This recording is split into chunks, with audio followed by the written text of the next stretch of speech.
శ్రావ్య TV ముందుగా headlines చూద్దాం. స్వయంభూ భోగనేల మల్లేశ్వర స్వామికి ప్రత్యేక అభిషేకాలు, పూజలు. పరువు నష్టం పిటిషన్లతో భయపెట్టాలనుకుంటున్న కేటీఆర్.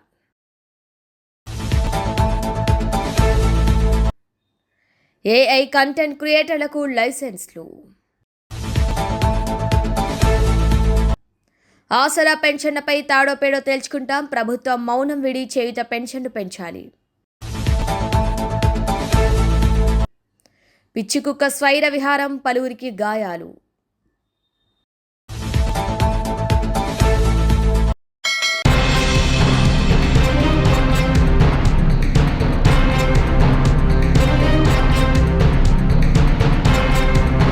నిమ్మనపల్లి మండలం తవనం గ్రామంలో అటవీ ప్రాంతంలో స్వయంభుగా వెలిసిన భోగనేల మల్లేశ్వర స్వామి ఆలయంలో సోమవారం స్వామివారికి ప్రీతికరమైన రోజు. అధిక సంఖ్యలో హాజరైన భక్తులతో ఆలయం కిటకిటలాడింది. స్వామివారికి పంచామృతాభిషేకం, ప్రత్యేక అలంకరణ అనంతరం భక్తుల దర్శన భాగ్యం, తీర్థ ప్రసాదాలు అందజేశారు. భక్తులకు అన్నప్రసాద కార్యక్రమం నిర్వహించారు. అదే ఆలయంలో అమ్మవారు వినాయక స్వామి కొలువున్నారు. ఇక ఆలయంలో ఎదుట నిలువెత్తు బోధి వృక్షం, ధ్వజస్తంభం, ఆలయం ఇరువైపు కోనేరు భక్తులను ఇట్టే ఆకట్టుకుంటుంది. ఆహ్లాదకరమైన వాతావరణంలో ప్రశాంతంగా భక్తి శ్రద్ధలతో స్వామి అమ్మవార్లు దర్శించుకొని వారి అనుగ్రహం పొందుతుంటారు. ఇదే ఆలయం ఆవరణలో వివాహాలు, శుభకార్యాలు కూడా జరుగుతుంటాయి. భాద్రపద మాసం మొదలుకొని కార్తీక మాసం వరకు అధిక సంఖ్యలో అయ్యప్ప భక్తులు ఈ ఆలయంలో ప్రత్యేక పూజలు, భజనలు, మాలలు స్వీకరిస్తుంటారు. ఆలయ అర్చకులుగా వంశ పారంపర్యంగా శంకరస్వామి, నాగరాజస్వామి స్వామివారి ఆలయంలో అర్చకులుగా కొనసాగుతున్నారు. ప్రతి సోమవారం ఆలయంలో అన్నప్రసాద వితరణ గావిస్తుంటారు. ఇక సెప్టెంబర్ 22 ఆలయం పునర్నిర్మాణం చేసి 41 రోజులు అవుతుండటంతో మండల పూజా కార్యక్రమాలు, అన్నప్రసాదం, స్వామివారికి ప్రత్యేక పూజ నిర్వహిస్తున్నట్లు, దేవి దసరా శరన్నవరాత్రులు కూడా నిర్వహిస్తున్నట్టు కార్యనిర్వాహకులు తెలియజేశారు.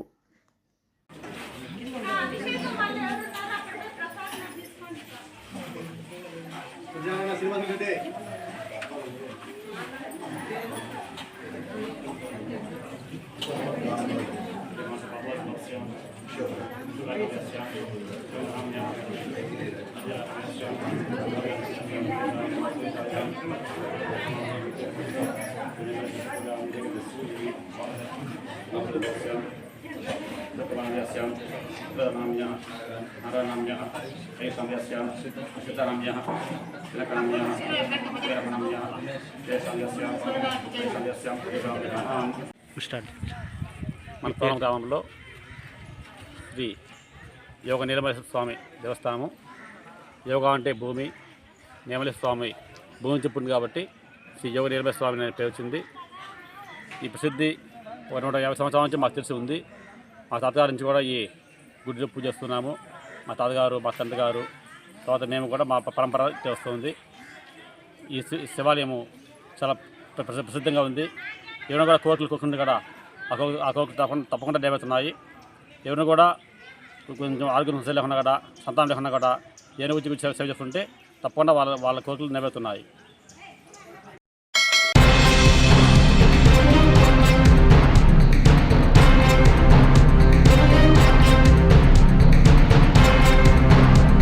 ఆసరా పెన్షన్లపై తెలంగాణ రాష్ట్ర ప్రభుత్వం మౌనం విడి పెన్షన్ వెంటనే పెంచాలని, లేకుంటే రాష్ట్ర ప్రభుత్వంపై తాడో పేడో తేల్చుకుంటామని ఎంఆర్పీఎస్ నాయకులు హెచ్చరించారు.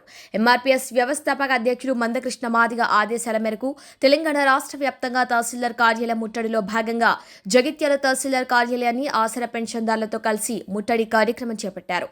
ఈ సందర్భంగా ఎంఆర్పీఎస్ నాయకులు మాట్లాడుతూ, కాంగ్రెస్ ప్రభుత్వం ఎన్నికల మేనిఫెస్టోలో హామీ ఇచ్చిన ప్రకారం వికలాంగులకు 6,000, చేయూత పెన్షన్దారులకు 4,000 పెంచుతామని హామీ ఇచ్చి అమలు చేయటం మర్చారన్నారు. ఇచ్చిన హామీకి కట్టుబడి రాష్ట్ర ప్రభుత్వం పెన్షన్ పెంచాలని కోరారు. పెన్షన్ పెంచకపోతే రానున్న స్థానిక ఎలక్షన్లో పెన్షన్దారులందరినీ కలుపుకొని కాంగ్రెస్ పార్టీని ఓడగొడతామని హెచ్చరించారు. అనంతరం ఎంఆర్పీఎస్ నాయకులు పెన్షన్దారులతో కలిసి తహసీల్దార్కు వినతి పత్రం అందజేశారు. ఈ ఆసరా పెన్షన్లు పెంచేదాకా మా యొక్క పోరాటం మాత్రం ఆగదు. పద్మశ్రీ మందకృష్ణ మాదిగ గారి పిలుపు మేరకు తెలంగాణ రాష్ట్ర వ్యాప్తంగా ఏదైతే ఈ రాష్ట్ర ప్రభుత్వం 2023 ఎలక్షన్లో ఆసరా పెన్షన్లు, వృద్ధుల వితంతుల పెన్షన్ 2,000 ఉన్న పెన్షన్ 4,000, 4000 ఉన్న వికలాంగుల పెన్షన్ 6000 పెంచుతామని చెప్పి దాదాపు 20 నెలలు గడుస్తున్నా ఇప్పటి వరకు ప్రభుత్వం అమలు చేయకపోవడం నిరసిస్తూ రాష్ట్ర వ్యాప్తంగా ఇవాళ అంబేద్కర్ ఎంఆర్ఓ ఆఫీసుల మరి కార్యాలయాల ముందు ధర్నాకు పిలిపించడం జరిగింది. అందులో భాగంగానే ఇవాళ ఈ జగిత్యాల ఎంఆర్ఓ ఆఫీస్ ముందు ఇవాళ ధర్నా కార్యక్రమాన్ని నిర్వహించడం జరుగుతుంది. అయితే ఈ రేవంత్ రెడ్డి మరి 2023 ఎలక్షన్లో ఇచ్చిన హామీని మేము అమలు చేయమంటున్నాం. గతంలో ఏదైతే కేసీఆర్ గారు మరి 2016 ఇస్తూ ఉన్నాడు, మరి వృద్ధులకు వికలాంగులకు 4000 ఇస్తూ ఉన్నాడు. ఏదైతే కొత్త పెన్షన్లు పిఏపి కలిగి ఉండి పెన్షన్ రాని వాళ్ళు, ఏదైతే భర్తలు కోల్పోయి మరి వితంతులో ఉన్నవాళ్ళు దాదాపు 10 లక్షల మంది కొత్త పెన్షన్లను కేసీఆర్ తొక్కిపెడతా ఉన్నాడు. మరి మేము అధికారంలోకి వస్తే ఒక ఇంట్లో 2 వృద్ధులు ఉంటే మరి 2 ముసలులకు ఇస్తాం. ఎవరైతే భర్త కోల్పోయిన వాళ్ళు ఉంటే వితంతు పింఛన్ ఇస్తాం. అదేవిధంగా బీడీ కార్మికులు మరి 2000 పింఛన్ 4000, కొత్తగా పిఎఫ్ కలిగి ఉండి మరి పెన్షన్ రాని వాళ్ళకు కూడా మేము పెన్షన్లు ఇస్తామని చెప్పి మరి ఇప్పటికి 20 నెలల నుంచి అమలు చేయకపోవడం నిజంగా పేదల పక్షాన సుతశుద్ధి లేనట్టు మాకు కనబడుతూ ఉంది. ఇవాళ ఏదైతే రేవంత్ రెడ్డి ప్రభుత్వం ఈ రాష్ట్రంలో అనేక పథకాలు అమలు పడుతూ ఉంది. ఏదైతే వేలాది ఎకరాలు ఉన్నటువంటి రైతులకు మరి ఇవాళ రైతు బీమా, రైతు రుణమాఫీ చేసింది. ఏదైతే ఇవాళ ఎమ్మెల్యే జీతాలు పెంచుకోవడం జరిగింది. ఏదైతే కేసీఆర్ కాళేశ్వరం ప్రాజెక్టు తోటి 1000 కోట్ల రూపాయలు దోసిండని చెప్తున్నటువంటి ప్రభుత్వం ఇవాళ రేవంత్ రెడ్డి మరి కొత్త డ్రామాకు తెరదీస్తూ ఉన్నాడు. మూసి ప్రక్షాళన చేస్తా అని చెప్పి కోట్ల రూపాయలు ఖర్చు పెట్టడానికి మళ్ళీ మరి ఇవాళ టెండర్ పిలుస్తూ ఉన్నారు. పేదలకు రావాల్సినటువంటి పథకాలు మరి అమలు చేస్తలేడు. ఇవాళ ఈ ఎవరైతే పేదలు ఈ పెన్షన్ల మీద ఆధారపడేటువంటి కుటుంబాలు ఉన్నాయి, ఇవాళ ముసలులు కానీ మరి వికలాంగులు కానీ మరి పెన్షన్ ఇస్తేనే వాళ్ళు బతుకు మరి వాళ్ళకు జీవనోపాధి కలిగేటువంటి అవకాశం ఉంది. పేదలకు పడే పథకాలను అమలు చేయకుండా ప్రభుత్వం ఏదైతే పెద్దలకు, ఉన్నత వర్గాలకు ఉపయోగపడేటువంటి పథకాలను అమలు చేస్తూ ఉంది. ఈ రేవంత్ రెడ్డి ప్రభుత్వం మరి 2023లో ఇచ్చిన హామీని నిలబెట్టుకునే విధంగా మందకృష్ణ మాదిగ గారు ఏదైతే 40 రోజుల నుండి మరి ఈ ప్రభుత్వం కొత్త పెన్షన్లు అమలు చేయాలని చెప్పి రాష్ట్ర వ్యాప్తంగా అన్ని జిల్లా పర్యటనలు, నియోజకవర్గ స్థాయిలో మరి ప్రత్యక్షంగా మరి ప్రత్యక్ష పోరాటాలకు కూడా పిలిపించడం జరిగింది. ఏదైతే మనకంటే 4 నెలలు వెనుకసిరి ఏర్పడ్డటువంటి ఏపీలో చంద్రబాబు నాయుడు మరి అధికారంలోకి వచ్చినాక వెనువెంటనే మరి కొత్త పెన్షన్లు ఇవ్వడం జరిగింది. పాత పెన్షన్లు 4000ను 6000 చేసిండు, మరి 2000 పెన్షన్ 4000 చేసిండు. మిగులు బడ్జెట్ ఉన్న రాష్ట్రం తెలంగాణ రాష్ట్రం అన్నటువంటి ప్రభుత్వం మరి అమలు చేయకుండా పేదలను మోసం చేస్తూ ఉంది. ఏదైతే చంద్రబాబు నాయుడు పేదల కోసం పనిచేస్తూ ఉన్నాడు. ఎవరైతే తెలంగాణ రాష్ట్రంలో మరి రాబోయే స్థానిక ఎలక్షన్లో ఏ పెన్షన్దారులకైతే నువ్వు పెన్షన్ ఇస్తలేవో, ఏ వికలాంగులకైతే నువ్వు పెన్షన్ ఇస్తలేవో, ఏ బీడీ కార్మికులు నా చెల్లెళ్ళకి అక్కలకు పెన్షన్ ఇస్తలేవో ఖచ్చితంగా వీళ్ళందరూ కూడా స్థానిక ఎలక్షన్లో కాంగ్రెస్ పార్టీని బొందబెట్టడానికి సిద్ధపడుతున్నారన్న సంగతి మేము తెలియజేస్తూ ఉన్నాం. మీరు ఇదే మొండి వైఖరితో వ్యవహరిస్తే రాబో రోజుల్లో వృద్ధుల, వితంతుల, వికలాంగులతోటి హైదరాబాదులో దాదాపు లక్షలాది మందితోటి భారీ బహిరంగ సభ నిర్వహించి మరి మీ మెడలు వంచి పెన్షన్లు సాధిస్తామని సందర్భంగా ప్రభుత్వాన్ని హెచ్చరిస్తూ స్థానికంగా ఉన్నటువంటి ప్రజానిధి ఇలా ఒక జిల్లా కలెక్టర్ గారు, సిరిసిల్లలో ఉన్న జిల్లా కలెక్టర్ గారు మొన్న మరొక ప్రకటన చేయడం జరిగింది. ఏదైతే భర్తలు కోల్పోయిన వాళ్ళు వెంటనే ఆ పెన్షన్లు అమలు చేయమంటున్నారు. మన దగ్గర కూడా భర్తలు కోల్పోయిన వాళ్ళు కానీ కొత్త పెన్షన్లు అర్హత ఉన్న వాళ్ళందరూ కూడా వెంటనే పెన్షన్లు అమలు చేయాలని సందర్భంగా తెలియజేస్తూ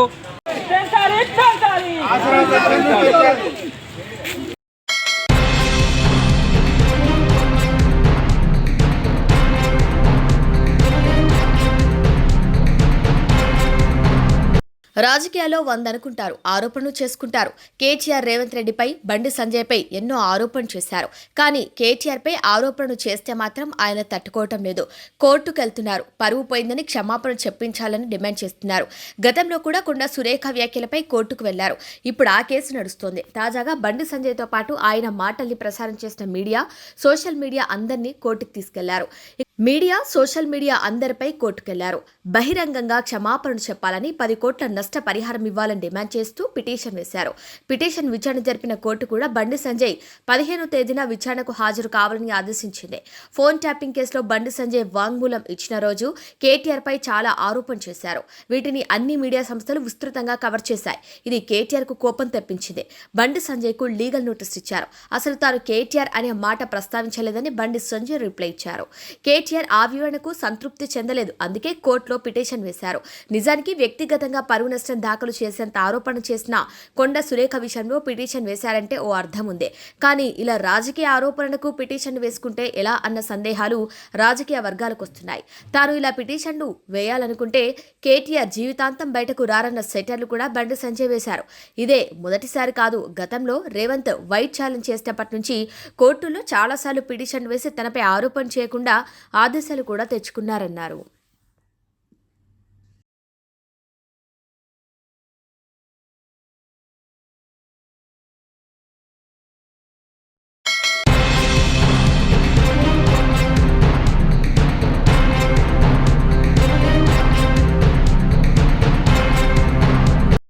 పెద్దపల్లి జిల్లా మంథనిలో ఓ పిచ్చి కుక్క స్వైర విహారం చేయడంతో పలువురు గాయాల పాలై వివిధ పనుల నిమిత్తం మంథని పట్టణానికి ఇతర ప్రాంతాల నుంచి వచ్చిన వారిపై స్థానికులపై పిచ్చి కుక్క కరవటంతో బాధితులు భయాందోళనకు గురయ్యారు. పిచ్చి కుక్క 7గురిని కరిచింది. మంథని అంబేద్కర్ చౌరస్తాలో కుక్క 7గురిపై దాడి చేసి గాయపరచడంతో స్థానికులు పరుగులు పెట్టారు. ఈ కుక్క సుమారు గంటపాటు తిరుగుతూ అందరినీ భయభ్రాంతులకు గురిచేసింది. కుక్క కాటుకు గురైన వారిని అందరినీ మంథని ప్రభుత్వ ఆసుపత్రికి తరలించి చికిత్స చేస్తున్నారు. దసరా షాపింగ్కి వచ్చి తిరిగి వెళ్తున్న సమయంలో ఈ కుక్క దాడి చేయడం బాధాకరమని బాధితులు ఆవేదన వ్యక్తం చేస్తున్నారు. దసరా షాపింగ్ కానీ మంత్లీకి వచ్చాము. శారీస్ నేను కొనుక్కొని మీ ఇంటికి వెళ్తున్న సందర్భంలో ఏరి కుక్క కరవడం జరిగింది. ఎక్కడ? మోకాలు వెనుక కాలుకి.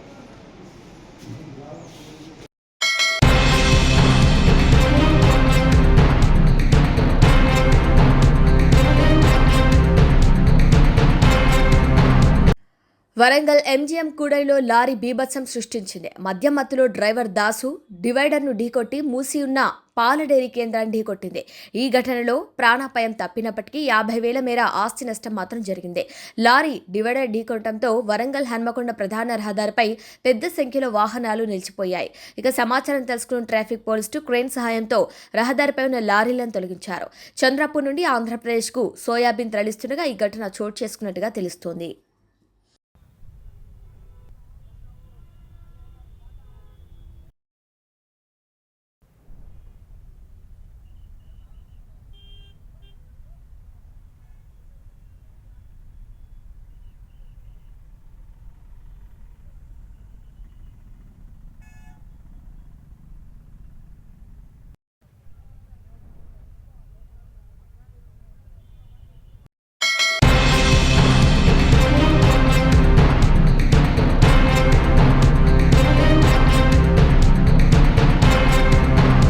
షర్లింగపల్లి నియోజకవర్గంలోని శ్రీరామ్ నగర్లో రజక సంఘం ఆధ్వర్యంలో ఒక ప్రత్యేక సమావేశం జరిగింది. ఈ సమావేశానికి ఎమ్మెల్సీ తీన్మార్ మల్లన్న, రాజకీయ జేఏసీ షర్లింగపల్లి అధ్యక్షులు బండారి రమేష్ యాదవ్ అధ్యక్షతన వహించారు. ఈ సందర్భంగా రజక సంఘం నాయకులను ఉద్దేశించి రమేష్ యాదవ్ మాట్లాడుతూ సెప్టెంబర్ 17న తీన్మార్ మల్లన్న నాయకత్వంలో రాష్ట్ర వ్యాప్తంగా ప్రకటించనున్న పార్టీ ఆవిర్భావ సభలో సమూహంగా పాల్గొని విజయవంతం చేయాలని పిలుపునిచ్చారు. బీసీ సమాజాల ఐక్యత, రాజకీయ ప్రాధాన్యత పెంచుకోవటం, హక్కుల సాధనలో ఈ పార్టీ కీలక పాత్ర పోషిస్తుందని వారు నమ్మకం వ్యక్తం చేశారు. రజక సంఘం తరపున పానుగంటి సందీప్, చాగంటి శ్రీనివాస్, రాజ్, రాము, కె రాజేందర్ ప్రత్యేకంగా హాజరై సమాజ ఐక్యతపై మాట్లాడారు. రాబోయే రోజుల్లో తీన్మార్ మల్లన్న సారథ్యంలో పార్టీ రాజకీయ మార్పులకు మార్గదర్శకంగా నిలుస్తుందని వారు పేర్కొన్నారు. ఈ కార్యక్రమం ద్వారా బీసీ వర్గాల ఐక్యతకు నూతన దిశ లభిస్తుందని స్థానిక నాయకులు అభిప్రాయపడ్డారు.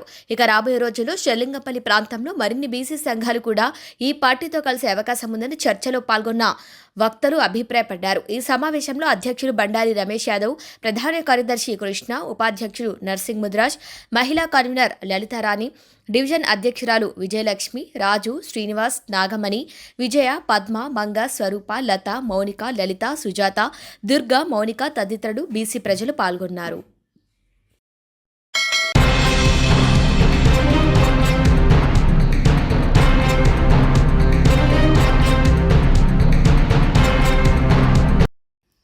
ఆర్టిఫిషియల్ ఇంటెలిజెన్స్ సహాయంతో కంటెంట్ క్రియేట్ చేసేవారు ఖచ్చితంగా లైసెన్స్ తీసుకోవాలని పార్లమెంటరీ ప్యానెల్ సూచించింది. దీంతో ఏఐ ఆధారిత వీడియోలు, కంటెంట్కు అనుమతులు తప్పనిసరిగా మారే అవకాశం ఉంది. తీవ్ర స్థాయిలో వ్యాపిస్తున్న తప్పుడు వార్తలను అడ్డుకోవడానికి ఈ ప్రతిపాదనను ముందుకు తీసుకువచ్చినట్టుగా భావిస్తున్నారు. కమ్యూనికేషన్స్ అండ్ ఇన్ఫర్మేషన్ టెక్నాలజీపై పార్లమెంటరీ స్టాండింగ్ కమిటీ ఈ నివేదికనిచ్చింది. ఇటీవలి కాలంలో ఏఐ టెక్నాలజీ అందుబాటులోకి రావడంతో పెద్ద ఎత్తున వీడియోలు, ఫోటోలు క్రియేట్ చేస్తున్నారు. వాటిలో అత్యధికంగా ఫేక్ చేయడానికి ఉపయోగిస్తున్నారు. ఫలితంగా గందరగోళం ఎక్కువైపోతుంది. ఇక ఫేక్ న్యూస్ కట్టడికి ఇప్పటికే యూట్యూబ్ ఛానళ్లపై చర్యలు తీసుకోవాలనే డిమాండ్ ఉన్నాయి. సాధారణంగా న్యూస్ చెప్పాలంటే ఖచ్చితమైన లైసెన్స్ ఉండాలి. కానీ యూట్యూబ్ ఛానళ్లకు ఒక ఈమెయిల్ ఐడి సరిపోతుంది. ఈ కారణంగా కుప్పలు తెప్పలుగా ఫేక్ న్యూస్ కోసం ఛానళ్లను తెరుస్తున్నారు. రాజకీయ పార్టీలు ఇందులో ఇన్వాల్వ్ కావడంతో పరిస్థితి పూర్తిగా కట్టుతప్పింది. ఇప్పుడు ఏఐ అందుబాటులోకి రావడంతో ఇంకా బరి తెగిస్తున్నారు. తప్పుడు సమాచారాన్ని వ్యాప్తి చేసే సంస్థలు, వ్యక్తులపై చట్టపరమైన చర్యలు తీసుకునే మార్గాలను పార్లమెంటరీ కమిటీ అధ్యయనం చేసింది.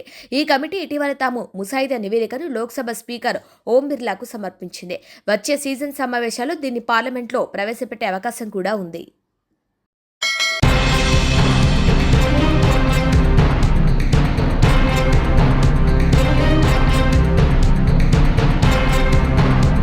ఆలూరు మండలంలో అరెకుర్తి గ్రామంలో వారం రోజుల కింద కురువ ఆరాధ్య దైవం భక్త కనకదాసు విగ్రహం పగలగొట్టిన వారిని కఠినంగా శిక్షించాలని ఆలూరు వైసీపీ పార్టీ ఎమ్మెల్యే విరూపాక్ష చెప్పారు.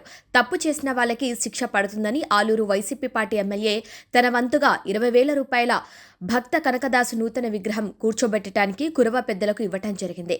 ఆలూరు వైసీపీ ఎమ్మెల్యే మీడియాతో మాట్లాడటం కూడా జరిగింది. దాన్ని ఖచ్చితంగా కఠినంగా చర్యలు తీసుకొని దాని మీద ప్రత్యేక దృష్టి పెట్టి వాళ్ళ మీద కఠినంగా శిక్షించాలనే విధంగా ఈ ఊరు గ్రామస్తులు కానీ మీరు ఏ గలాటు చేయొద్దండి. ఖచ్చితంగా మీ వెనక నేను ఉంటా. ఎందుకంటే ఏ సమస్య వచ్చినా మీరు పార్టీలు చూడొద్దండి, కులం చూడొద్దండి, మతం చూడొద్దండి. నేను అన్ని కులాలకి, అన్ని మతాలకి, అన్ని కులాలకి నేను విధేయుడిగా ఉంటా. మీరు ఏదన్నా చెప్పినా నేను ఖచ్చితంగా దాన్ని పాటించే విధంగా నేను పాటిస్తాను. మీరు ఏదున్నా నాకు ఫోన్ చేస్తే చాలు, మీ సమస్య ఏమో ఖచ్చితంగా నేను నెరవేరుస్తాను అనే విధంగా ఈరోజు ఈ మణికుర్తి గ్రామానికి వచ్చి నేను అందరికీ మణికుర్తి గ్రామంలో, ఎందుకంటే వీళ్ళు వేరే కులమే పలకొట్లేదు అంటున్నారు, మాకు తెలిసిన విషయము. వాళ్ళలోనే వర్గాలై ఇక్కడ వర్గం పెట్టుకూడదు అనే విధంగా ఇక్కడ అనే విధంగా మాకు తెలుస్తుంది. ఈరోజు మేము ఖచ్చితంగా విగ్రహం ఎవరు ఎన్ని కుతంత్రాలు చేసినా, ఏమి చేసినా ఖచ్చితంగా విగ్రహం మాత్రం ఇక్కడే ఎంతవరకు పోరాటం చేసి ఖచ్చితంగా ఈ విగ్రహం ఇక్కడే ఉండే విధంగా నేను ఖచ్చితంగా చర్యలు తీసుకొని ఖచ్చితంగా నేను కలెక్టర్ గారికి చెప్పి కలెక్టర్ మేడం, ఇప్పుడు మనకు కలెక్టర్ మేడం వచ్చి ఆయన కానీ చెప్పి వినిపించి నేను వినతిపత్రం నా లెటర్ పేరులో వినతిపత్రం ఇచ్చి ఇక్కడే విగ్రహం పెట్టే విధంగా నేను ఖచ్చితంగా చేస్తాను. నేను కానీ నా తోచిన సాయం ఈరోజు విగ్రహానికి చేసినాను. ఇంకా ఏమైనా ఉంటే మీరు ఇంకా తక్కువ పడితే చెప్పండి, నేను ఖచ్చితంగా చేస్తాను. నేను కలెక్టర్ మేడం నా లెటర్ మేడం మీ ఊరోళ్ళు రాండి, వచ్చి నేను మేడం గారిని ఖచ్చితంగా ఇక్కడే తీర్మానం ఇచ్చే విధంగా చేసే విధంగా చర్యలు తీసుకుంటామని, మీరు ఏ గలాట్ లేకుండా గలాట్ లేదని ఏమున్నా పోలీస్ డిపార్ట్మెంట్ వ్యక్తులు అంటే కులాలకి చిచ్చు పెట్టే వాళ్ళు, ఎందుకంటే అక్కడ విగ్రహం ఎంతో కష్టపడి పైసా పోగు చేసుకొని ఆ కులానికి చెందిన వాళ్ళు ఇంకా వేరే కులానికి చెందిన వాళ్ళు చాలా ఎంతో పవిత్రంగా భావించే విగ్రహాలని ఆ కులస్తులు అయితేనేమి వేరే కులస్తులు ఎవరైనా కానీ చందాలు వేసుకొని ఎందుకంటే విగ్రహాలు ఒక్కరు పెట్టలేరు. అలాంటి ఎంతో పవిత్రంగా భావించే ఈరోజు మన కనకదాస్ విగ్రహాన్ని దుర్మార్గంగా పగలగొట్టము చాలా అన్యాయము. ఎందుకంటే విగ్రహాలు పగలగొట్టే సంస్కారము మన ఆలూరు కాన్స్టిట్యూన్సీలో ఎప్పుడు లేదు. ఈరోజు జరిగింది. ఆ దుర్ఘటనని చాలా తీవ్రంగా ఖండిస్తున్నాం మేము. ఎందుకంటే అది కులాలకు చిచ్చుపెట్టి అదేవిధంగా గ్రామాన్నే నాశనం చేస్తుంది. మనం ఈరోజు ప్రశాంతంగా ఉన్నాము. ఎందుకు ఉన్నామంటే ఈ గలాట్లు లేకున్నట్ల, ఈ గొడవలు లేకున్నట్ల, ఆలూరులో ఏ గొడవ అయినా కానీ నేను దాన్ని ఎప్పుడెప్పుడే తీవ్రంగా ఖండిస్తాను, ఏ పార్టీ అయితేనేమి. ఎందుకంటే పార్టీలు ఆ రోజు ఎలక్షన్ రోజు మాత్రమే మన పార్టీలు చూడాలి, కానీ తప్ప ఎలక్షన్ అయిపోతే ఆ ఊర్లో ఒక కుటుంబ సభ్యులుగా ఉండాలి, అందరూ కలిసిమెలిసి మెలగల. ఎందుకంటే ఇలాంటివి దుర్ఘటనలు జరిగితే ఖచ్చితంగా కక్షలు చంపుకునేదానికి దారి తీస్తాయి. అవన్నీ కాకుండా మేము పోలీస్ డిపార్ట్మెంట్లో కోరేది ఒకటే, ఆ విగ్రహాన్ని పలగొట్టినది ఎవరో ఖచ్చితంగా వాళ్ళని అరెస్ట్ చేస్తే గ్రామము శతిస్తుంది. ప్రజలుగానే ఆయన్ని ఆ ఊర్లో పలాట్ల వ్యక్తి పనికిమాల వ్యక్తి అనే విధంగా గ్రామస్తులుగానే ఆయన్ని వేరేస్తారు. దాన్ని మీరు ఇట్లా నాచితే ఖచ్చితంగా తీవ్రమవుతుంది. ఎందుకంటే నాకు తెలిసిన వెంటనే రాజకీయం చేయకూడదు అనే విధంగా ఆ పిల్లడు వాళ్ళ కుల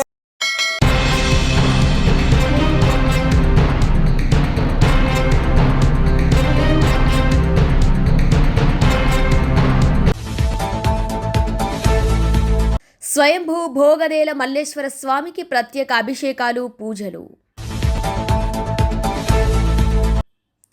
పరువు నష్టం పిటిషన్లతో భయపెట్టాలనుకుంటున్న కేటీఆర్.